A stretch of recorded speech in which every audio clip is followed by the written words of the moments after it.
देखिए, राखी राठौड़ जी ने अपनी बात कही, लेकिन सवाल ये उन्होंने कहा कि भाई प्रोडक्टिव राजनीति क्यों नहीं कर रहे हैं, मुद्दों पर बात क्यों नहीं कर रहे हैं, क्यों व्यक्तिगत राजनीति में उलझा करके जनता को भी कांग्रेस पार्टी रखना चाहती है। क्या कांग्रेस के पास मुद्दे नहीं बचे हैं? देखिए वंशी जी, मैं इस बात को कहना चाहूंगा कि भारत की राजनीति में राजनीतिक शुचिता, राजनीतिक परंपराओं से हट करके धर्म की राजनीति से लेकर के देश के महापुरुषों की देश के स्वर्गीय हो चुके महापुरुषों की आलोचना करके गंदी राजनीति करने की शुरुआत करने वाली भारतीय जनता पार्टी आज मुद्दों की राजनीति की बात कर रही है। तो ये अपने आप में बड़ी आक्षेपद चीज है। लेकिन दूसरी बात मैं एक और कहना चाहूंगा कि भारतीय जनता पार्टी अपने आप में हिंदूवादी और सनातनी होने का दम्भ बढ़ती है। मेरी बहन राखी राठौड़ जी अभी बोल रही थी कि भाई कांग्रेस के प्रदेश अध्यक्ष जो है वो आइटम सॉन्ग पे जो है डांस करते हैं। तो क्या तेजा जी के भजन आपको कब से आइटम सॉन्ग लगने लगे? राखी जी बता दीजिए। आप क्या एक भी आप अब देखिए, अब आप लोग सच बोलते बौखला जाते हैं। देखिए कांग्रेस में और आप में बेसिक फर्क ये होता है कि कांग्रेस आपका झूठ शांति से सुनती है और आप कांग्रेस का सच जरा सा सामने आने लगता है और आप लोग उछलने लगते हैं। मैं आपसे इस बात को कहना चाहूंगा कि राखी जी, मैं आपको चैलेंज करता हूं इस बात को कि आप एक भी मैं बोल रहा हूं इस दौरान गूगल पे सर्च कर लीजिए और हमारे प्रदेश अध्यक्ष जी का एक भी ऐसा वीडियो बता दीजिए कि जो कि तेजा जी के भजनों के अलावा उन्होंने कहीं पे डांस किया हो। दूसरी बात, आपकी जब जन आक्रोश यात्रा निकल रही थी तो आपने भीड़ जुटाने के लिए आइटम सॉन्ग जो होते हैं वो वास्तव में क्या होता है कि बीड़ी जलाई लिए जिगर पे पिया जिगर में बड़ी आ गया। ये गाने आपके भारतीय जनता पार्टी के मंचों पे चल रहे थे, वीडियो आज भी गूगल पे मौजूद है, आप चाहे तो सर्च करके ये भी देख सकते हैं। दूसरी बात, आज के टॉपिक पे दूसरी बात, आप देखिए अब आपकी बारी में बोलिएगा ना, आपकी बारी में बोलिएगा ना। आप दो बार सुन एक एक करके राखी जी एक सेकंड बात पूरी हो जाए, फिर आप अपनी बात रखिएगा। एक एक करके बात करते हैं। आपकी बारी, आपका पूरा झूठ मैं शांति से सुनूंगा, आगे भी पहले भी सुना मैंने, आगे भी पूरा झूठ शांति से सुनूंगा। सच सुनने की हिम्मत रखिए। जब नहीं पौरू जी, देखिए झूठ सच वो तो मूल्यांकन जनता कर लेगी, ऑडियंस कर लेगी। आप अपनी बात पूरी कीजिए। मैं कह रहा हूं कि देखिए व्यक्तिगत टिप्पणी ना करके अपनी अपनी बात तर्कों के साथ रखें, वो ज्यादा बेहतर है। तर्कों के साथ बिल्कुल, मैं तर्कों के हिसाब से मैं बात कर रहा हूं। दूसरी बात मैं कह रहा हूं कि कह रहे हैं कि भाई मुद्दे नहीं है। मुद्दे तो लगातार आपकी खुद की सरकार के विधायक गिना रहे हैं कि भाई हमारी सरकार में कामकाज ही नहीं हो रहे। किरोड़ीलाल मीणा जी जो मंत्री होकर के, पहली बात तो आपने उनको मंत्रालय का जो दिया उसमें आपने उसमें कटौती कर दी विभाग में। चलिए कोई नहीं, मुख्यमंत्री जी का विशेष अधिकार है।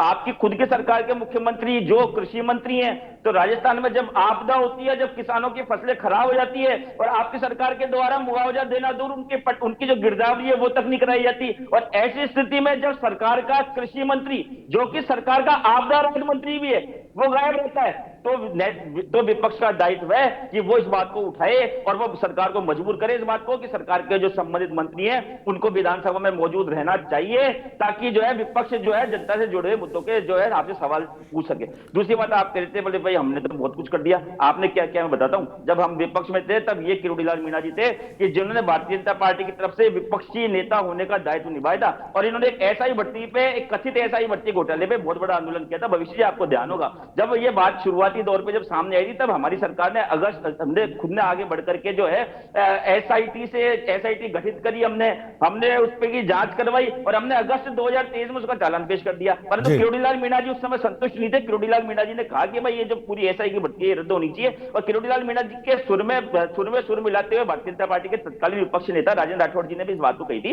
भाई अगर हमारी सरकार आती है तो हम आती सबसे पहले काम ये करेंगे कि एसआई भर्ती के जो है उसको पूरी वैकेंसी कैंसिल कर देंगे। उसके बाद में क्या हुआ, ये सरकार नहीं तो मामला सब जुडिस है ना सर, मामला तो सब जुडिस है।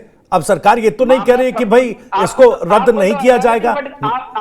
नहीं, देखिए उसका तरीका होता है। इस सरकार ने क्या किया, इस सरकार ने कमेटी बैठाई। इस सरकार के जो एजी हैं जो हाईकोर्ट में केस लड़ेंगे सरकार की तरफ से, उन्होंने कहा कि आप इसको कैंसिल कर दीजिए। सरकार ने जो है विशेषज्ञों की कमेटी बनाई, उसने कह दिया बोले कि आप इसको कैंसिल कर दीजिए। सरकार ने मंत्रिमंडलीय समिति बना दी, उस मंत्रिमंडलीय समिति ने भी सिफारिश कर दी कि भर्ती को रद्द की जानी चाहिए। और सरकार का फैसला देखिए, सरकार ने तो उन दागी अधिकारियों को जिलों में पोस्टिंग देने की तैयारी कर ली थी। तो भला हो हाईकोर्ट ने जो समय में डंडा चला दिया सरकार को इस काम से रोक दिया। तो मैं इस बात को कहना चाहता हूं कि आपको तो ऐसी बातें करने का, आपको नैतिकता की बातें करने का हक ही नहीं है। आप तो सिर्फ झूठ बोलो वाले फॉर्मूले में चलने वाले लोग हैं। दूसरी बात मैं आपको कहना चाहूंगा कि राजस्थान का, इनकी सरकार बनने के बाद राजस्थान का मान सम्मान इन्होंने जो है पूरे राष्ट्रीय पटल पे कैसे घटा दिया। आपको ध्यान होगा कि यमुना जल समझौते की लोग बड़ी बड़ी बातें किया करते थे। प्रधानमंत्री जी जब जयपुर में ईआरसीबी का उद्घाटन करने के लिए आए तो वो भले त्रुटिवश बोल गए, उन्होंने कहा कि भाई हमने नर्मदा का पानी झुंझुनू भेजा, हम मानते ये जबान स्लिप हो जाती है, हम इनकी तरह उनको मुद्दे नहीं बनाते। परंतु आप देखिए, जब यमुना जल समझौते की 1 साल पहले मुख्यमंत्री जी कहते हैं कि भाई हमने जो है यमुना जल समझौता पूरा कर लिया,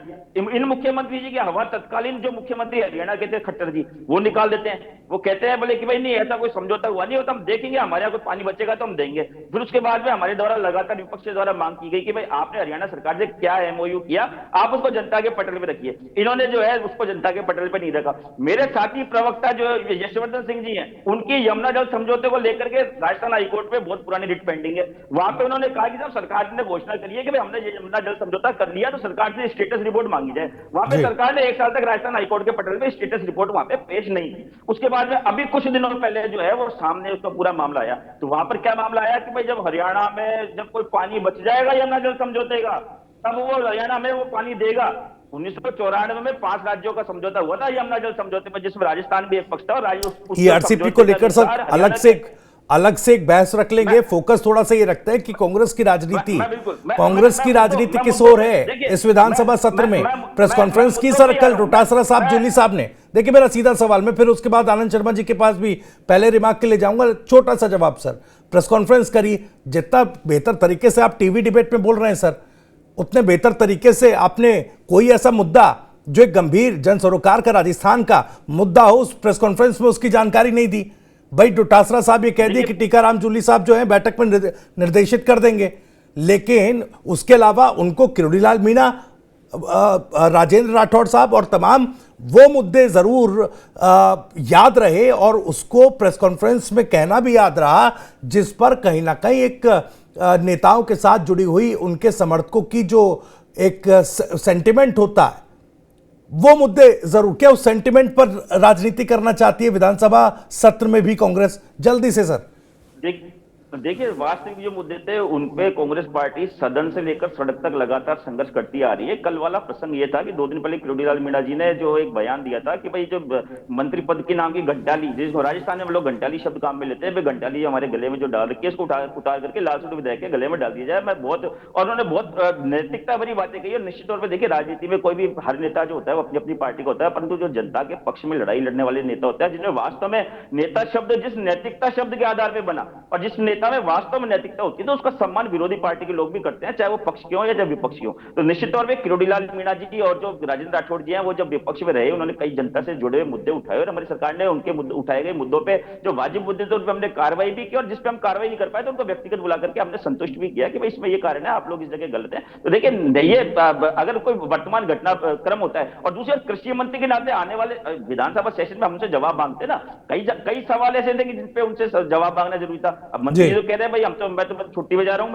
मैं मंत्री जी के बयान पे तो प्रदेश विपक्षी पार्टी प्रतिक्रिया देगी ना। तो मैं समझता हूं कि इसमें ऐसी कोई चीज नहीं है कि हमने जरूरी मुद्दे छोड़ दिए और गैर जरूरी मुद्दे उठाया। ये एक विपक्ष का जो दायित्व है, उसी क्रम में जो हम लगातार मुद्दे उठाते जा रहे हैं, उसी क्रम में जो कल वाली बात थी वो थी, मैं ये कहना चाहूंगा। ठीक है सर, मैं लौटूंगा राकेश जी आपके पास भी आ रहा हूं, लेकिन आनंद शर्मा जी भाई देखिए, किस डोटासरा साहब का बयान आपने भी सुना, तमाम चीजों का जिक्र उन्होंने कर दिया। सवाल यह है कि चाहे नरेश मीणा का मुद्दा हो,